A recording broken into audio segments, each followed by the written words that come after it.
Je m'appelle Éléonore, et mon histoire n'est pas celle d'une grande héroïne, mais plutôt celle d'une femme ordinaire qui a appris à se trouver au milieu du tumulte de l'existence. À l'aube de mes 30 ans, ma vie ressemblait à un tableau bien ordonné, peut-être un peu trop. J'étais consultante en communication pour l'Étoile du Nord, une agence florissante au cœur de l'île, une ville que j'aimais pour son charme discret et ses briques rouges.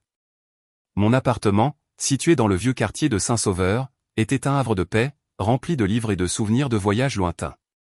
Et puis, il y avait Marc. Marc, mon compagnon depuis près de 7 ans, l'homme avec qui je m'imaginais vieillir, rire, et partager d'innombrables petits matins ensoleillés. Notre relation, bien que confortable, avait commencé à prendre une teinte de routine. Les étincelles des débuts s'étaient muées en une flamme douce, mais parfois un peu trop prévisible.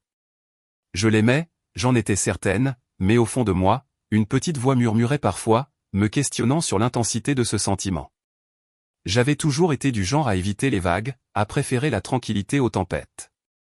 C'est peut-être ce qui m'avait rendu un peu trop malléable, un peu trop prompte à mettre mes propres besoins de côté pour préserver l'harmonie. Je me souviens des dîners de famille chez mes parents, dans leur grande maison près d'Arras, où les discussions s'éternisaient sur mes projets de carrière ou sur la date de notre mariage, et où je souriais, acquiesçais, sans jamais vraiment exprimer mes doutes. Le vent de l'automne soufflait sur les feuilles des platanes ce matin-là, quand Marc m'a invité à prendre un café dans notre petit bistrot préféré, le Chant du Coq. Il avait l'air un peu tendu, les yeux fuyants. Mon cœur s'est serré. J'ai tout de suite senti que quelque chose n'allait pas. La conversation a commencé par des banalités, le temps qu'il faisait, un nouveau projet au cabinet d'architecte où il travaillait. Puis, il a posé sa tasse, a pris une grande inspiration et a dit, sa voix à peine audible, « Éléonore, j'ai quelque chose d'important à te dire. » Mon monde s'est mis à vaciller quand il a prononcé ces mots, chaque syllabe résonnant comme un coup de marteau dans mon esprit. Il a annoncé qu'il était fiancé à quelqu'un d'autre. Qu'il se fréquentait depuis des mois. Le temps s'est arrêté. Les bruits de la ville se sont tus.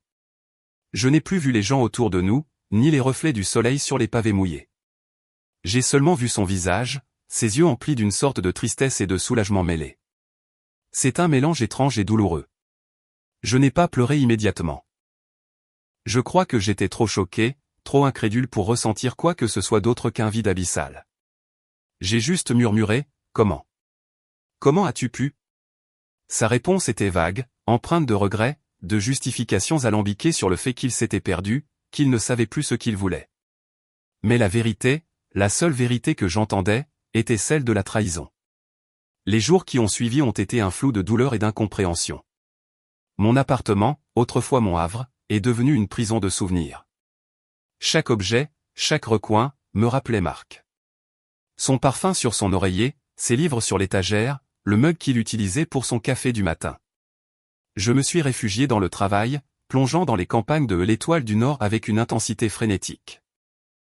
Mes collègues, toujours bienveillants, me lançaient des regards compatissants, mais je repoussais toute tentative d'aide, me drapant dans une carapace de fausse normalité.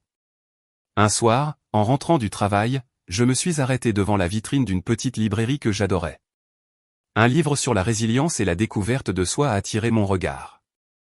Sans vraiment savoir pourquoi, je l'ai acheté. Chez moi, assise sur mon canapé, au milieu du silence pesant, j'ai commencé à le lire. Ces mots ont résonné en moi avec une justesse inattendue. Il parlait de la nécessité de se reconstruire, de la force qui réside en chacun de nous, même dans les moments les plus sombres. C'est là que j'ai compris que cette rupture, aussi douloureuse soit-elle, était peut-être une opportunité. L'opportunité de me retrouver, de définir qui j'étais vraiment, loin de l'image que je pensais devoir projeter pour les autres. J'ai commencé par des petites choses.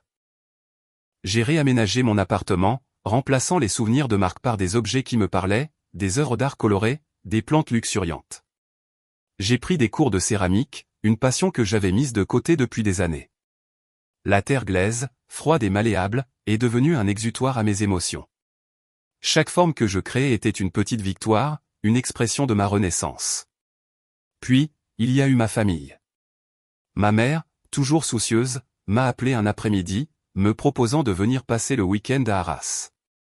J'ai hésité. J'avais peur de leurs questions, de leurs regards compatissants. Mais j'ai aussi réalisé que je ne pouvais pas continuer à m'isoler. En arrivant, ma mère m'a accueilli avec un câlin chaleureux, sans un mot, comme si elle avait tout compris. Mon père, plus discret, m'a juste offert un verre de vin et a parlé du jardin. Et puis, la conversation est venue. J'ai raconté mon histoire, mes peurs, mes doutes, et pour la première fois, je n'ai pas cherché à minimiser ma douleur. Mes parents m'ont écouté, non pas avec pitié, mais avec une sagesse apaisante. Ma mère m'a dit, « Éléonore, tu as toujours été forte, même quand tu ne le savais pas. Cette épreuve est difficile, mais elle te montrera à quel point tu es capable de te relever. » Leurs mots ont été un baume pour mon âme. J'ai réalisé que mes parents, malgré mes perceptions passées, étaient là pour moi, non pas pour me juger, mais pour me soutenir. J'ai commencé à établir de nouvelles limites, à exprimer mes opinions, à dire non quand je le sentais, sans culpabilité. Cela a commencé au travail, où j'ai appris à déléguer certaines tâches, à me déconnecter après une certaine heure, à ne plus laisser le stress professionnel envahir ma vie personnelle. Cela s'est poursuivi avec mes amis, avec qui j'ai partagé mes vulnérabilités, découvrant que leur amitié était encore plus profonde et sincère que je ne l'avais imaginé. Un jour, plusieurs mois après la rupture, j'ai croisé Marc dans un café du quartier de Oisem. Il était avec sa nouvelle compagne. J'ai senti une pointe de douleur, mais elle était différente, moins intense, plus lointaine. Il a eu l'air surpris de me voir. Nous avons échangé quelques mots, des banalités. J'ai vu dans ses yeux une forme de gêne, mais aussi de respect. J'ai réalisé que je lui pardonnais. Non pas pour lui, mais pour moi. Pour me libérer du fardeau de la rancœur. J'ai décidé de prendre un congé sabbatique de quelques mois de l'Étoile du Nord. Mon patron, un homme compréhensif et visionnaire, m'a encouragé, me disant que j'avais besoin de prendre du recul. J'ai décidé de partir en voyage, un voyage en solo à travers les régions de France que je n'avais jamais vraiment pris le temps d'explorer. Je suis allé en Bretagne, où j'ai marché le long des côtes sauvages, sentant le vent salé sur mon visage, écoutant le cri des mouettes. J'ai visité les petits villages de Provence, me perdant dans les ruelles étroites, humant le parfum de la lavande et du thym. Pendant ce voyage, j'ai tenu un carnet, remplissant ces pages de mes réflexions, de mes émotions, de mes découvertes. J'ai appris à me connaître, à écouter ma voix intérieure, à faire confiance à mon intuition. J'ai découvert des passions insoupçonnées, des talents cachés. J'ai appris à apprécier ma propre compagnie, à savourer la solitude comme une amie, et non comme une ennemie. J'ai compris que mon bonheur ne dépendait de personne d'autre que de moi-même. En revenant à Lille, ma perspective avait complètement changé. J'ai retrouvé l'Étoile du Nord avec une énergie renouvelée, une créativité décuplée. Mon travail avait pris un nouveau sens, non plus comme une échappatoire, mais comme une extension de ma personne. J'avais appris à dire non aux projets qui ne me correspondaient pas, à défendre mes idées avec conviction. J'avais également rencontré de nouvelles personnes, des amis avec qui je partageais des valeurs et des centres d'intérêt profonds. Et l'amour ? Il n'était plus ma priorité absolue, mais j'étais ouverte à sa venue, si et quand il se présenterait. Je savais que le prochain homme dans ma vie devrait respecter mon indépendance, mes aspirations, mes limites.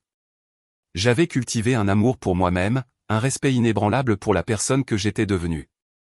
Cette transformation n'avait pas été facile. Elle avait été parsemée de doutes, de larmes, de moments de découragement.